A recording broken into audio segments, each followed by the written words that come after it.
You already read the title, you already know the gist of the video. Today, I will be ranking every Pixar movie. Yes, all 26 of them. Jesus, this is gonna be a long video. So, unlike the Illumination video, I'll actually be ranking these movies by release date instead of picking them by random. Obviously, these are all my opinions, so don't try to find my address and send an assassin to try and murder me. Also, here's a spoiler warning. With all of this said, strap in your seatbelts, grab some popcorn, and to infinity and beyond.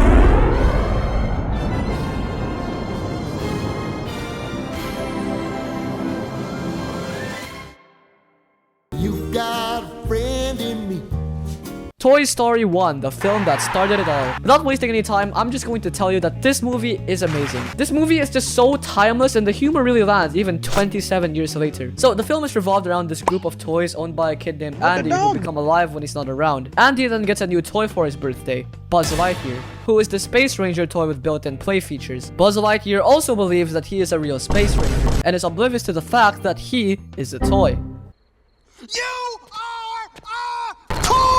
Woody, who is Andy's favorite toy, is obviously jealous when Andy starts playing with him more. So, he does the only logical thing and tries to kill Buzz by knocking out the window. Then, with Woody and Buzz stranded in the pizza planet, Buzz gets distracted and climbs into a claw machine designed as a spaceship. They then get picked up by Sid, who is the main villain of the movie, and honestly one of my favorites. I really just love the fact that one of the funniest and most memorable Pixar villains is literally just a normal kid who likes to dismantle toys. Buzz also watches a commercial of himself and finds out the sad truth that he is in fact a toy. Woody then teams up with Sid's toys to literally traumatize him so they can escape. They then use Sid's rocket to fall with style and land safely in Andy's car. And yeah, that's it. This movie's only 1 hour and 20 minutes long, and I really don't have a lot of nitpicks with this movie. The humor was great, the animation still holds up, which is surprising considering this is the first CG animated movie ever made. It's honestly aged like fine wine. S tier.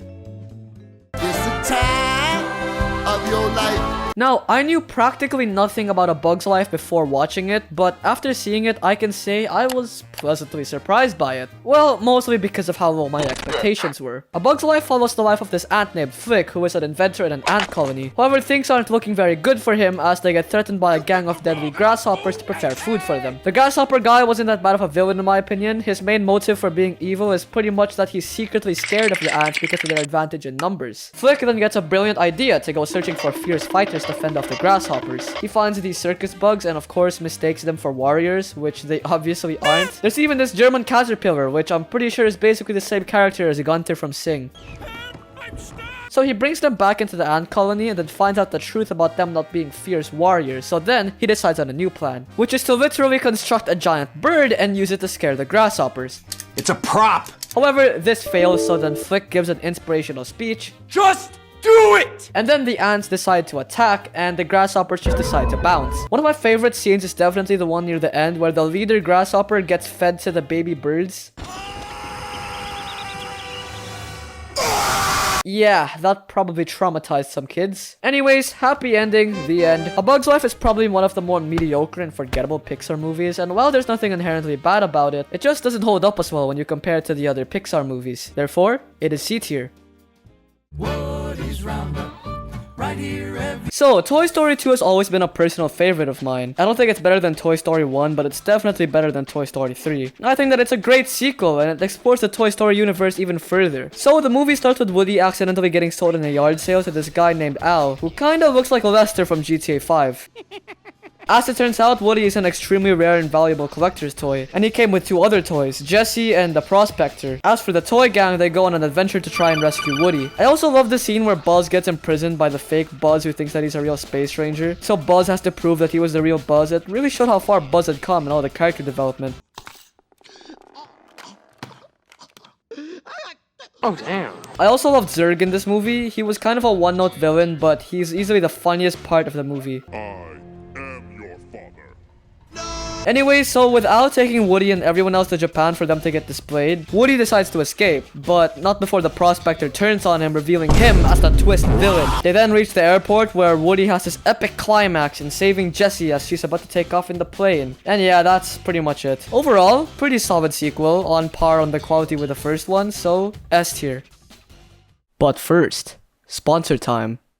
Are you watching this video on the internet with no protection from a private network? Don't you know the internet is dangerous?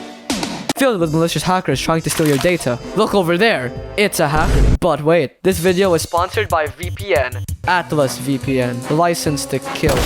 VPN stands for very powerful software. Just a few clicks of a button and your computer is basically Fort Knox. Congratulations. Actually, AtlasVPN isn't as good because technically... Silence, nerd! Are you tired of those pesky cookies stealing data from you? Well, with AtlasVPN, just say no! Can't watch a show on Netflix because it's region locked? Well, just hop countries with a press of a finger. But wait, what if you have multiple devices? Well, Atlas has got you covered. Once you get AtlasVPN, you could use it on unlimited devices. So what are you waiting for? Don't miss out on the Black Friday deal and click the link in the description for a huge deal on a 3-year plan plus 6 months for free. Real talk though, Atlas is a pretty solid VPN, so get it if you want to, I guess. Back to the video. Monsters Inc. is going to be S tier. There is no doubt about that. I mainly just love how they turned the simple concept of monsters being in your closet to a whole damn movie. This movie follows the lives of James Sullivan and Mike Wazowski as they work for their boss Water News in a scare factory to get scare energy from kids to power the city. However, after the end of one of their shifts, Sullivan discovers a door left by Randall. He then accidentally lets out the kid in the door named Boo, so the rest of the movie is basically them trying to get her back in her door without alerting anyone else. The next day, they take her to the factory with a monster costume and oh god, not this again! So apparently Randall had been working on a new scaring machine, but ooh, plot twist, Water News was in on it the whole time. Execute Order 66. And then they get found out and banished to the Himalayas, where Sully and Mike argue for a bit, but then Sully decides to escape through one of the doors. They do this whole sequence where they get chased by Randall in this room with seemingly infinite doors. Sully then finally brings Boo back to her room as Water News comes in, but unfortunately for him, it's a trap. And then he gets arrested, and the end. Overall, movie's pretty solid. Mike and Sully are easily the highlights of the movie for me. The way they talk to each other really makes it seem like they've been friends for years, and I like that. The villain also wasn't that annoying and actually had good motives. S tier. Beyond a doubt, my heart. Finding Nemo. Yeah, I mean, it was okay. It's not exactly mediocre, but at the same time, it's not as good as some of the other movies on this list. It just kinda exists. So anyways, the plot of this movie. After his wife and all of his kids are brutally murdered, Marlin must protect his only son named Nemo. Jeez, that's a dark start. But then Nemo gets caught by a fisherman, and now Marvin must go on an epic journey to find him along with Dory, who is a mentally challenged woman. So Nemo gets transferred into an aquarium in a dentist's office, and he and the fish there hatch a plan to get him out. Unfortunately, the dentist plans to give Nemo to his niece, who killed her previous pet fish. So then Nemo decides to play dead and almost gets thrown in the garbage, but then Marvin and Dory arrive at the perfect time and literally commit the crime of assault with the deadly... pelican? Anyways, so then Nemo and Marlin reunite, and that's pretty much the entire movie. It's not horrible by any means, it's just kind of stale in comparison to other Pixar movies, but I can definitely still see why people like it. In my opinion though, it's not as good as I remember it being. B tier. The Incredibles is such a solid movie. Never have I ever watched a Pixar movie like this where I literally stop and think to myself, damn. This soundtrack slaps. Good job, Michael Giacchino. Anyways, so The Incredibles follow the Parr family, who are all a bunch of superheroes but have to live in hiding because superheroes are now illegal. But then Bob decides, screw having a normal 9-to-5 office job, and decides to become a superhero secretly. But it turns out that Mr. Incredible's #1 fanboy, Syndrome, was behind it all, with his plan being to kill every superhero with his robot and then use it to cause mayhem and then defeats it, making him a superhero in the public's eye. The scene where Mr. Incredible finds out about Syndrome's plan is so well done, it still gives me chills whenever I rewatch it.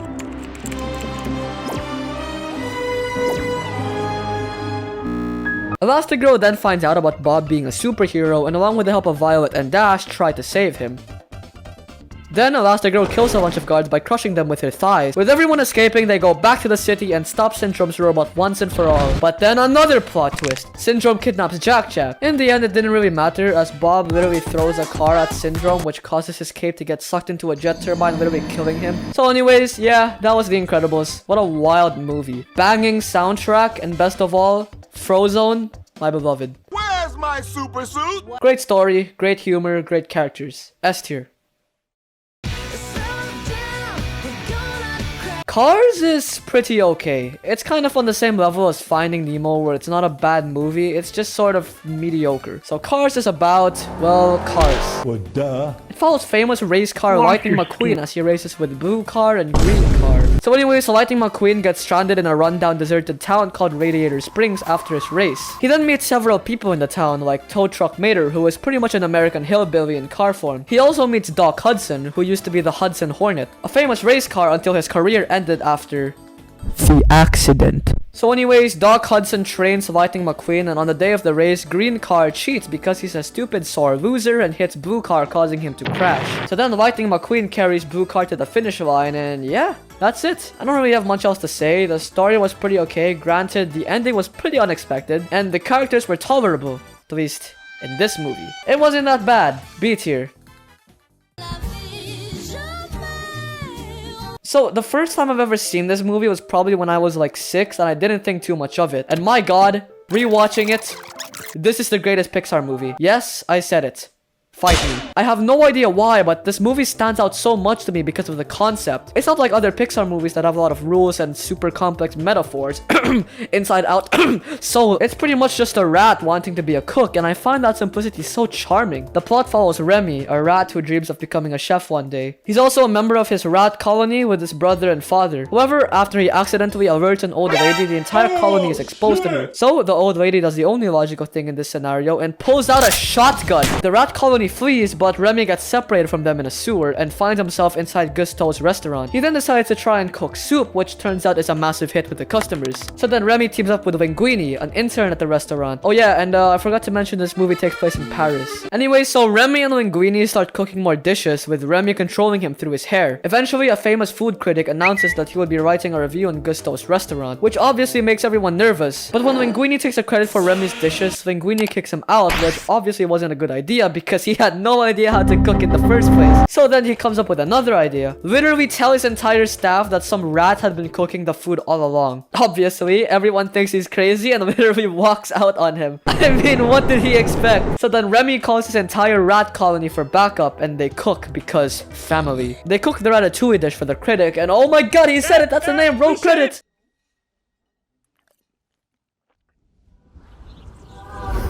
SpaghettiOs! So anyways, the ratatouille dish reminds the critic of his mother's cooking, finding the meal so good that he even wants to meet the chef. And he does. He literally meets Remy. I mean, I think that it's completely unrealistic that he didn't freak out when he saw a bunch of rats cooking, but even still, he writes his review and gives a speech in the end, which is probably my favorite part of the movie. The main message being that not anyone can cook, but a great cook can come from anyone. What a solid movie. 10 out of 10. I don't know why I like this movie so much, but I feel as if the simplicity of it is where it shines. Which is why I'm putting this as S tier. Great movie, go watch. This is an amazing film. I have no idea why, but these two robots somehow showed so much emotion and conveyed such a coherent and wholesome love story, all while literally being able to speak 2 words. Shut the fuck up. No one cares about your robot fan fiction. So anyways, WALL-E is about this robot who is left on Earth after the humans abandon it after polluting it and making it pretty much uninhabitable. Eventually, WALL-E finds a plant and decides to keep it in its little house. One day, a robot named Eve gets sent to Earth from the human spaceship to go check on it. WALL-E then bonds with Eve for a bit and shows her the plant he found. Eve then takes the plant and goes AFK until she is picked up by the ship with WALL-E also tagging along with her. We then get to the human ship where we see that all the humans have practically become your average Discord moderator. Eve then takes the plant to the captain where he is fascinated by it and decides to learn more about Earth. But then when the captain tries to change course for Earth, he is stopped by this robot who kinda reminds me of GLaDOS from Portal. You are a horrible person. Because apparently it is against the robot's orders or something like that. Yeah, he was just kind of a one-note villain at this point. Unfortunately, WALL-E gets crushed by the robot, but then the captain does something unthinkable. He stands! This is the greatest movie of all time. They then put the plant in the machine thing and return back to Earth, where Eve repairs WALL-E but finds out that it's completely wiped out his entire memory. But then they hold hands and then remembers, and it's just so wholesome, okay? I love this movie way too much. It's so ahead of its time and it's so beautiful. All in all, this movie is fantastic. Easy S tier. Once again, another Pixar banger. This was probably the time when Pixar peaked in movies. So up follows Carl, a guy who was obsessed with explorer Charles Muntz. He then meets Ellie and marries her, but then after Ellie becomes sick, she dies shortly after. Jesus, that's a dark and depressing start to a movie. So after Carl literally attacks somebody with his cane, he's forced to live in an elderly home. He then decides to screw everything, attaches 1,000 balloons to his house, and floats away. Oh yeah, and there's also this kid called Russell who accidentally got on his house before he took flight. So they eventually reach South America where they meet some blue bird called Kevin, and also a talking dog named Doug. They eventually come across Charles Muntz, who's been living there all of these years along with his pack of dogs, obsessed with finding Kevin the bird. Anyway, so one thing leads to another, and now Charles Muntz is committing an act of arson. Carl and Russell then infiltrate Charles' blimp where they retrieve Kevin, and oh god, he's gonna go! Oh, and he's fallen to his death. Oh, that was anticlimactic. Jesus Christ, I don't remember Pixar movies being this dark. So yeah, that's the end. I honestly can't name anything bad about this movie. People always talk about how the first 15 minutes are the best 15 minutes in any Pixar movie, and to that I kinda agree. But I also enjoyed the full movie. It never really got boring for me. Oh yeah, and the soundtrack. Another banger from Michael Giacchino himself. S tier. So, Toy Story 3 was pretty good. In my opinion, this was a great Toy Story movie and should have been the end of the series, but I'll get back to that later. So Toy Story 3 revolves around Andy going to college and accidentally getting his toys thrown out by his mom. So then the toys decide to ditch Andy and go to a daycare. But as it turns out, the daycare is just a giant prison for toys led by a corrupt bear named Lotso. Now this is all great and everything. I mean, I really like the idea of a giant daycare toy prison, but there was really no good motive for Lotso to be evil. Like, yeah, his backstory is pretty sad with him being replaced by his owner, but I feel that there was really no need for him to literally take control of the whole daycare. I mean, not to mention that he's a blatant copy of the prospector from the last movie. Oh yeah, and Buzz is speaking Spanish for like 1/3 of the movie, which I thought was pretty funny. Oh my god. So anyways, the toys pretty much plan an entire prison break and they almost escape, but not until Lotso corners them. And then Lotso gets betrayed, which causes them to get all thrown in the garbage truck. They're then taken to a giant conveyor belt leading to a fiery death, but then they get saved at the last second by a bunch of aliens. So after all that happened, Andy decides what's best is to just donate his toys to Bonnie, including Woody, which he wasn't planning on giving in the first place. Only on the condition that she takes good care of them. And that should have stayed the end, but they just had to make another. Yeah, it was a pretty good movie. Not as good as Toy Story 1 or 2, but nevertheless still a pretty great watch. A tier. So, whenever the topic of bad Pixar movies come up, everyone usually mentions Cars 2, and me having only seen this movie once before when I was like 6, I didn't really understand the hate. But now having seen it again, I now fully understand. I mean, I didn't really like the first Cars movie all too much, but it wasn't really that bad. This is just insulting. What the hell were they thinking, turning a movie where every character is a car into a spy movie? Okay, let's get the plot out of the way first. Lightning McQueen is racing this Italian race car, so then he travels to Tokyo to meet him there and race him. Oh yeah, and remember Mater from the first movie? Let's just take him and give him like 20 more scenes and also make him extremely annoying. Yeah, that's pretty much Mater in this movie. He's a dumb screw-up who pretty much causes most of the problems. So then Mater meets the spy guy, and then the spy somehow confuses him for an agent? I don't even know how that's possible, but okay. They do all of this stuff with them being spies and whatnot until eventually the ending where the twist villain is revealed. Oh no, it's this car. I don't even know what the f his name is. Yeah, the plot is confusing as hell. I don't even want to get into all the scenes, so I'll just leave you with this. If you enjoyed the first Cars movie, just watch Cars 3 and skip this one. All of the characters are so annoying and have the mental capacity of a 3-year-old. I know that this movie is supposed to make you feel sympathetic to Mater or whatever, but throughout the entire movie, I was just kind of hoping for Mater to die in a fire or something. I did not care for any of these characters whatsoever. Lightning McQueen could have crashed and died at the end, and I still wouldn't have changed my opinion on this movie. I'll say though, this would have probably been a better Pixar movie if it weren't a Cars movie. I mean, I like the idea of a spy movie that revolves around racing and blowing up cars and stuff, if only they were just humans. I had no idea what anyone over at Pixar were thinking when they made this. F tier.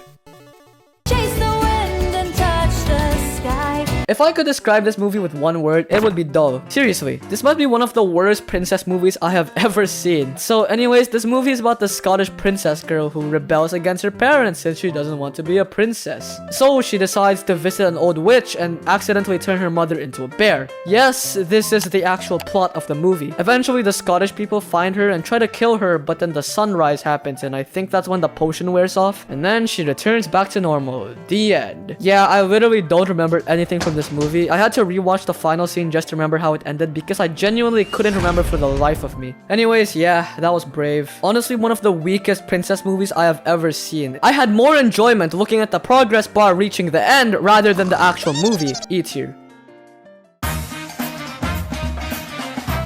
Finally, a break from 2 garbage movies. You had no idea how much I wanted to watch this movie after sitting through Cars 2 and Brave. So, Monsters University is a prequel to Monsters Inc., showing how Sullivan and Mike met and how they started working in the Scare Factory. So, they first meet and start out as rivals, but then they get into an argument and accidentally break a scream canister. So then they're both failed by the dean, but then Mike makes a bet to the dean that if he wins the scare games, he gets back to the scare program. They eventually get to the final game where Mike has to scare some fake children, but then it is revealed that Sully cheated. Yeah, so Sully pretty much just confesses to the dean as he felt bad for cheating. Meanwhile, Mike breaks into an actual scare factory to prove himself that he was actually scary. You look funny. He wasn't. So then Sully distracts the dean and then gets to the scare factory and reconciles with Mike. But then once they're about to get out, it turns out that the door was disabled from the outside. So their only way out would be to scare people from the inside to power the door back on. So then they work together, traumatize some police officers, and escape the door. They get expelled from Monsters University at the end, but then get a job at the scare factory where they climb up the ranks and eventually become scarers at the end. I mean, for a Monsters Inc. prequel, it was okay. One little nitpick that I have with it is that they should have showed more scenes with Rando in it. They only show him at the start of the movie with him being Mike Wazowski's nice roommate, but I also wanted to see him become more of what he is in Monsters Inc. Also, the villain in this movie is kinda mid. Like, she doesn't really do anything very interesting. She fails Mike and Sully at the start, and that's really it. Still though, this movie isn't that bad. A tier. So, this movie was pleasantly good. So, Inside Out is told through the perspective of the 5 emotions inside of a girl named Riley's head. Do you ever look at someone and wonder, what is going on inside their head? They have like an HQ and everything with little balls serving as memories. So anyways, Riley moves to San Francisco and lives in a cramped house. Hey everyone, we are live from my backyard. But because Sadness accidentally tampered with some memory, Joy and Sadness get thrown out of the HQ, meaning that Riley can't experience happiness or sadness until they come back. Yeah, for the first part of the movie, Sadness was just kind of an annoying, dumb idiot. They come across Bing Bong, who is an old imaginary friend of Riley, and they also come across a lot of places, like this dream production studio and this Cloud City. Yes, and there she is! Eventually, Riley becomes a depressed emo teenager, and so anger, fear, and disgust implant an idea in her head. That idea being to run away from her family. But luckily, Joy and Sadness return to HQ and stop her from running away. So she returns back home, and the end. This movie was actually really good in my opinion. It deals with powerful emotions and was surprisingly really dark. Although there are still some flaws in it, like the fact that it was very formulaic and predictable. The characters were okay, I guess. I mean, they pretty much have as much depth as a cheese sandwich. The overall message of the movie is more mature, and this movie is also a lot more complex than most of the Pixar movies. But it's still a very powerful movie nonetheless. I'll give it an A tier. A dinosaur movie. Well, it can't be that bad, right? Yeah, I'll keep this review short. This movie blows. It's not even like Hop or Cars 2 or I can laugh at it for being horrible. No, this one's just sad and depressing. So this story follows a world where the asteroid that originally killed all of the dinosaurs just simply missed Earth. And so we get Arlo, our main character with an especially annoying voice. He gets lost because he falls down a river, so then he befriends this caveman child and they go on doing wacky and funny adventures. There's also like a few scenes where they get attacked by pterodactyls. I honestly can't remember anything from this movie. In the end, Arlo gives the caveman kid up for adoption to this other family. Yeah, that's really the whole movie. It's incredibly tedious. What a nothing movie. I guess I can't really blame them for this. I mean, the movie did end up in production hell. It got delayed several times and was even entirely revisioned at one point. One thing I will give it credit for is that the backgrounds look really nice. The CGI has honestly been stepped up in this movie. Of course, it doesn't match the goofy ass design of Arlo, but I guess Pixar wanted to use their ray tracing for this movie. Yeah, don't watch this movie. Get in thy bin. What a wonderful world.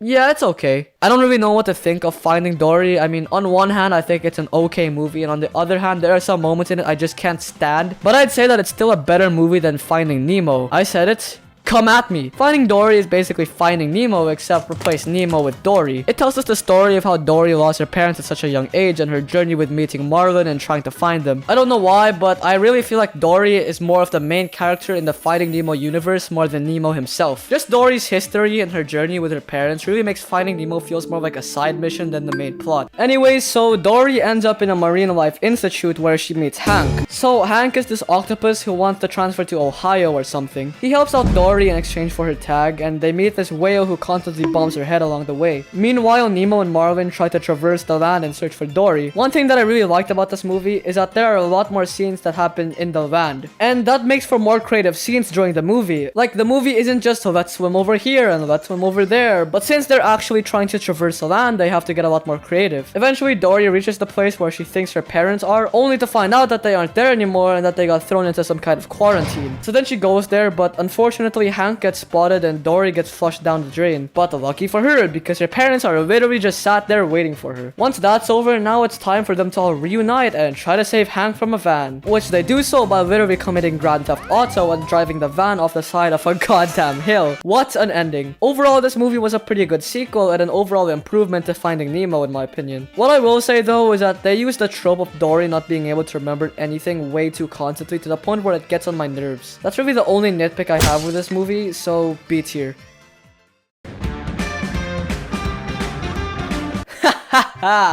Cars 3. I'm laughing. That's a funny joke.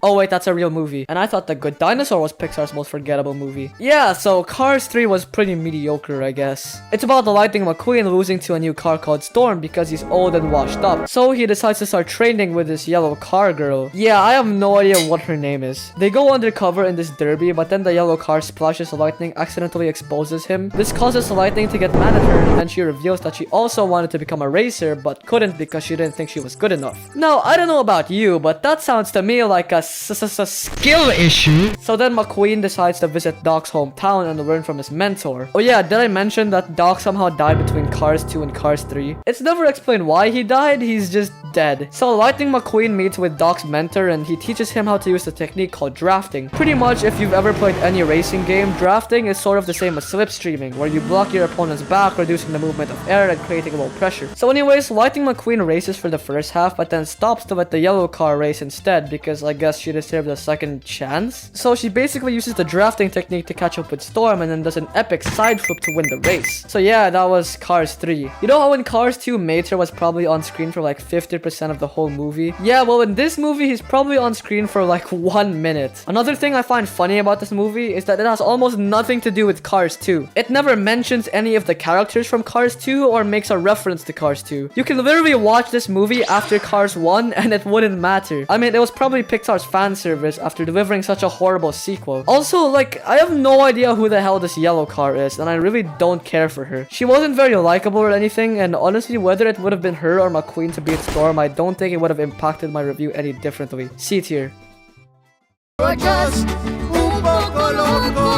Thank God for Coco. This movie is so unique and creative and at the same time so emotional. It presents such a great story with amazing characters, humor, and the culture. Holy crap, the Mexican culture in this movie is great. The music, the characters, the locations, it's all amazing. The story is about this kid named Miguel living in a family who hates music. Oh, try me, bitch. I guess you could say they really wanted to avoid those pesky YouTube copyright claims. So Miguel is inspired by this guy called Ernesto, who is a famous musician that died because he was crushed by a giant bell. Ring that bell to get notifications. But as music is banned in his family, he learns the guitar in secret. On the Day of the Dead, Miguel finds out that his great-great-grandfather was actually Ernesto and tells his family the news. They didn't take too kindly to him. So then Miguel runs off to steal Ernesto's guitar, which sends him to the land of the dead, where he can interact with his dead relatives. Then Miguel meets this guy called Hector, who helps him try to reach Ernesto so he could be sent back to the living world. Oh yeah, and apparently if somebody forgets you in the real world, then you also die in the dead world. So after Hector and Miguel get into an argument, Miguel decides to just sneak into the party to meet Ernesto, but then Hector catches up and confronts Ernesto of stealing his songs. But then in a shocking plot twist, it is shown that what actually happened is that Ernesto poisoned Hector and took his songs without giving credit. You sly snake, Ernesto. Traitor! Honestly, Ernesto is still one of the best twist villains in Pixar. I mean, I did not see that coming on my first watch. So then Miguel and Hector get thrown into a pit, but then we see that Hector is actually Miguel's great-great-grandfather. So then they infiltrate Ernesto's concert and do the cliche thing where they record the bad guy in front of a live audience to expose him. The last thing you'd want in your Burger King burger. Yeah, this is the only nitpick I have with this movie, but it was also kind of necessary. Anyways, so Miguel returns home with a blessing and oh my god, the ending. Probably the greatest ending to any Pixar movie. And no, I'm not crying, you are! Go watch this movie right now. S tier. Yeah, I have no idea what to think of this movie. It wasn't as bad as I thought it was going to be, but at the same time, like, did we really need an Incredibles sequel? So anyways, this film literally starts a few seconds after the first one ends, with the Incredibles fighting some obscure villain. Unfortunately for them, they cause a lot of collateral damage, which makes the government ban superheroes again. So then Mr. Incredible, Elastigirl, and Frozone sign up for this sketchy superhero program led by this guy voiced by Bob Odenkirk, and also his sister Evelyn. The program aims to pretty much attach dash cams to superheroes and broadcast them to the public so that they can regain their trust. And let me just say, I find it so funny that this guy is being voiced by Bob Odenkirk, because whenever he talks in this movie, I just imagine Saul Goodman in his place. Hi, I'm Saul Goodman. Did you know that you have rights? And that's why I fight for you, Albuquerque. Better call Saul. So it turns out that the big superhero program was a scheme and Bob Odenkirk's sister Evelyn was the secret twist villain. Apparently she sabotaged the superhero program because her parents died and didn't get saved by superheroes. Well, that's a lame-ass motive. She invents like this screen that can hypnotize superheroes, which is how she gets them to do what she says. Meanwhile, Dash and Violet have to save everyone. So yeah, the superheroes all team up together to stop Evelyn. Luckily, Bob Odenkirk survives. Thank God, he was literally the only character I cared about. So yeah, that was the whole movie. It wasn't that good, but I guess it also could have been much worse. The villain is probably my #1 complaint. Like, if she hated superheroes so much, then why did she join her brother in trying to make superheroes illegal again, only to betray him and say, "Psych, I'm evil"? The motives just don't make too much sense. Otherwise, the plot of the movie is okay, I guess. It's not anything very great, it's just kind of meh. It's whatever though, B tier.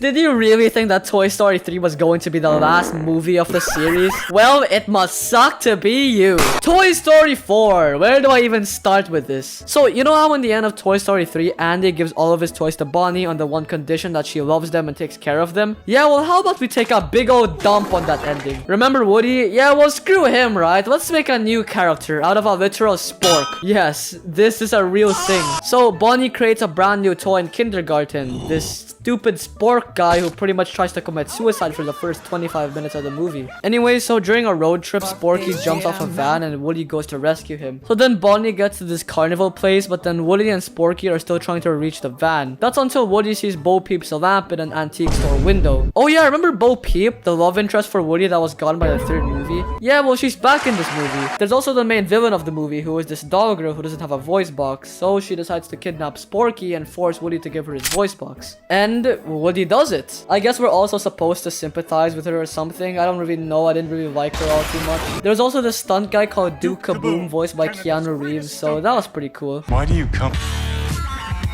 Anyway, so near the end, Woody has to make a choice. He either stays with Bonnie or he becomes a lost toy with Bo Peep. Now, there's no way that Woody would just abandon Bonnie, right? I mean, Woody for the past 3 movies has been nothing but loyal to Andy, which means that he's not just gonna... Nope. He stays with Bo Peep. Yeah, this movie kinda sucked. It didn't have a lot of the scenes with the classic toys, and Buzz Lightyear throughout this movie was just kind of stupid. They all felt out of character. I guess the one question I have left is, was it worth it for the $1 billion the movie made in the box office? Shame on you, Pixar. D tier. Okay, so I knew pretty much nothing about Onward before watching it, and now having watched it, it was meh. I don't think it's a terrible movie at all, but it is pretty boring and mediocre and painfully formulaic. So Onward takes place in a mythical world where there used to be magic and wonder, but then everyone just got lazy and decided to stop using magic. Think Dungeons and Dragons here. Anyways, so here we have our 2 main characters, Ian and Barley. Ian is your typical awkward teenager kid, and Barley is pretty much this huge nerd when it comes to magic and history. So on the 16th birthday of Ian, they get a staff from their dead dad, and as it turns out, what? Ian is a wizard and can bring their dad back to life for only one day. You're a wizard, Harry. However, the spell fails and only half of their dad's body was made. So the entire movie is just them on an adventure trying to find the gem thing to power the staff so they can bring their dad back. They eventually end up back in the school where Ian fights a dragon with his spells. And the ending is basically Ian giving up meeting his dad so that Bailey could meet him. Yeah, it's not really anything too special of a movie. I mean, I barely remembered anything from the actual plot besides the ending. And I feel like this movie could have been a lot better if it had more of a serious and emotional tone. But no, it's just kind of mid. C tier. Now this movie, I have no idea what to think of it. It's got some really good and powerful scenes, but there are so many things happening in this movie that my brain can't even process it. This is also probably the most mature Pixar movie to date. Anyway, so Soul follows the life of Joe, who is a music teacher. He then gets an offer to play with this famous musician woman. He impresses her and gets the gig, but shortly after falls in a manhole and literally dies. So now he's basically in purgatory, where he could either choose to go to the afterlife or try and escape. He chooses to try and escape. So he somehow ends up in this place where a bunch of souls are getting assigned their personalities before getting sent to Earth. This is when we are introduced to the second main character named 22. 22 is this soul who has no interest in going to Earth, so she's just kind of living in the soul world as opposed to living her life on Earth. Until the two of them meet this meditator guy who helps Joe find his body. But then 22 accidentally gets pushed down this hole and now 22 is in Joe's body and Joe is in the cat's body. I really love most of the 22 scenes when she's in Joe's body. Her experiencing life for the first time and enjoying every tiny thing was clever and brought a whole new perspective to me. I especially love the scene in the barbershop where 22 basically becomes a philosopher. Anyway, so then they get transported back into the soul world where 22 basically gives up her Earth pass to Joe so he can go back to Earth. But then he feels bad for 22, so he goes back into the soul world and gives her the badge. So obviously now he has to go to the afterlife, right? But no, he gets a second chance to live life again. And the end. Okay, so I may not have been a very big fan of this ending. I feel like he should have definitely just gone to the afterlife and died. I feel that would have been a more impactful ending rather than him getting a second chance. It really sells the message that you should appreciate your life and every second of it, but whatever. I'm willing to let it slide. This movie was honestly really good and there are more powerful and emotional scenes in here accompanied by great music. In conclusion, great movie, great soundtrack, but not really a masterpiece. A tier. Okay, this is a great movie. It has such a simple concept and it is executed so damn good. The only rules in Luca are pretty much just okay, so if monster become wet, they become monster, but if monster dry, they become human, which I find nice because it's actually easy to comprehend. Okay, so here's the plot of the movie. This kid named Luca, who comes from a sea monster family living near Italy, decides to run away from his family after prohibiting him to go to the surface world. I guess because the humans wanted to kill the sea monsters. He is influenced by this other sea monster kid named Alberto who shows him the way of living like a human. They then dream of owning a Vespa and traveling around the world with it. So they go to the human town and search for a Vespa. Luca and Alberto then team up with this girl named Julia in a race where they can use the money to buy a Vespa. There's also the main villain of this movie, Ercole, who's basically just some random kid with a big ego. And what I love about this is that it's not some big twist villain or anything. They literally introduce him 30 minutes into the movie. So then they start living in the human town for a while until Luca stops showing interest in the Vespa because he wants to go to school instead. So then Alberto decides to intentionally reveal to them that he was a sea monster. I knew this would happen. Monster! Did you hear that? This way! I see what you mean by the plot thickening. Of all the plot twists in all 26 of these movies, this is the one that struck out to be the most. I mean, this and Coco. So then Alberto runs away. Luca then tries to reconcile with him, and it is at this point that it's revealed that the only reason why Alberto lives in the human world is because his father abandoned him years ago. Yikes, seems like fatherless behavior. Luca, determined even more to win the race now, competes by himself without the help of Julia. But then it starts raining. What will Luca do now when... So then Luca and Alberto continue the race together as sea monsters with Ercole chasing behind them with a freaking harpoon. They then cross the finish line but then get threatened by the townsfolk. But then everyone just kind of forgives them and accepts them into society, I guess. And just like that, racism was no more. Luca and Alberto eventually buy a Vespa, but Alberto sells it for money so he could buy a train ticket for Luca so he could go to school. What a great ending. Overall, I am very satisfied with this movie. It has great humor, a great art style, and has a very good story. Just don't look into the Luca fandom. Anyways, A tier. Great movie. I'm never gonna let you cry, oh cry. So I was kind of surprised when I watched this movie for the first time. It was a very unique change of pace compared to what I'm used to. Also, this movie is hilarious as hell. I'm officially crowning this the funniest Pixar movie of all time, mainly because of this one scene. So Turning Red follows the life of May, who is a 13-year-old Chinese student. Then one day, May and her friends talk about a store clerk and how they had a crush on him. And then May decides to literally draw Rule 34 of her and the store clerk. But then her mom finds out about it and then storms into the store, embarrassing her in front of everyone. Alright, 15 minutes into the movie, we're already off to a great start. So that night, May has a nightmare, and the next day she turns into a red panda, which I think is a metaphor for menstruation. I mean, I don't know, I'm not a girl. So pretty much the rules are, if May has a strong emotion, she turns into a red panda, but if she remains calm, the red panda goes away. But since she wants to raise enough money to go to a BTS concert, she uses the panda to earn money. Capitalism. Her parents also set up like a ritual thing for her, but she just escapes it to go to the BTS concert instead, which angers her mom, which triggers her red panda. Unfortunately for them, her red panda is literally the size of Godzilla. It's Godzilla! They do the ritual thing in the BTS concert, and we learn that May's mom is also suffering from trauma caused by generations. Don't you just love Asian parents? So then the movie ends with May embracing the red panda because it's who she is. I was kinda caught off guard with this movie. Also, the art style is really good in this movie. It's definitely a change from the ultra realism in movies like Sing 2 or The Good Dinosaur, so I appreciate it for that. Overall, pretty good movie. B tier. Lightyear kinda sucked. It's not really insulting, it's just they could have done so much better than this. This movie was sort of just really boring all around. Like, I'm struggling to mention anything that sets this movie apart from the others. I guess the one thing that's great about this movie are the graphics. They look so incredible. Anyways, so Lightyear follows, you guessed it, Buzz Lightyear, who seems to somehow be more annoying in this movie than in the Toy Story movies. Like, this dude has such a big ego that it kinda just makes him annoying. Anyway, so Buzz and his colony get stranded on this planet, and so Buzz must try to correct his mistake by trying to return home. So he uses some hyperspeed fuel to test drive his spaceship, and guess what? Every time Buzz is gone for 5 minutes, in his planet it's actually 4 years. I wonder where I've seen this before. So then he steals a ship along with his robot cat and goes like 20 years into the future, which completely screws up the timeline. He teams up with his crew, who is pretty much just like a budget version of Rogue One from Star Wars. He then meets Zurg, who, plot twist, is himself from the future, and is also a bad guy. I mean, this kind of sucked for continuity reasons because in Toy Story 2, we actually learned that Zurg is Buzz's father. So that kind of puts a dent in the continuity if you think about it. So anyways, Buzz literally just explodes evil Buzz and returns back home to his planet, where he just accepts it as his home. I don't really see a reason why anyone should watch this movie. It doesn't really have a good story with memorable characters or anything redeemable about it. It kind of seems like they were really just trying to make a Lightyear movie for the sake of making a Lightyear movie. So yeah, D tier. In conclusion, Pixar, while having some flawed movies, I think should still be the golden standard for animated children's movies. As for the ranking, here is the finished tier list. In order, we have Ratatouille, the greatest Pixar movie in my opinion.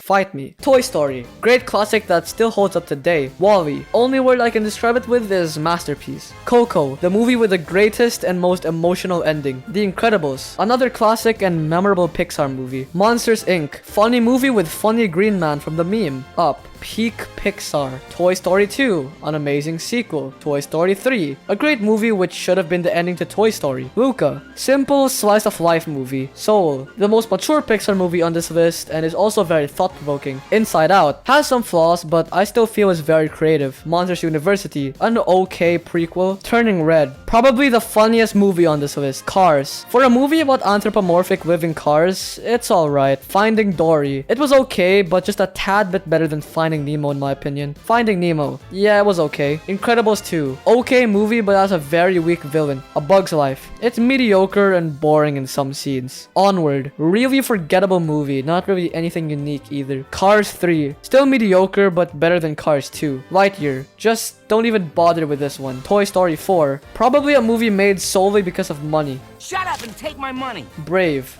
boring. Cars 2, a really stupid spy movie with barely anything to do with Cars 1. The Good Dinosaur, once again, get in thy bin!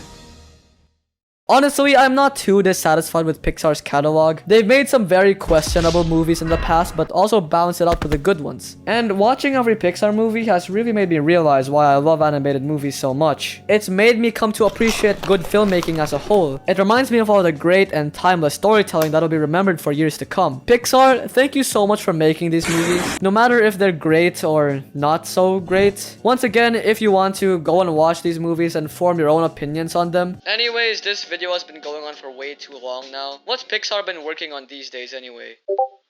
Wait, is that... Oh god, no!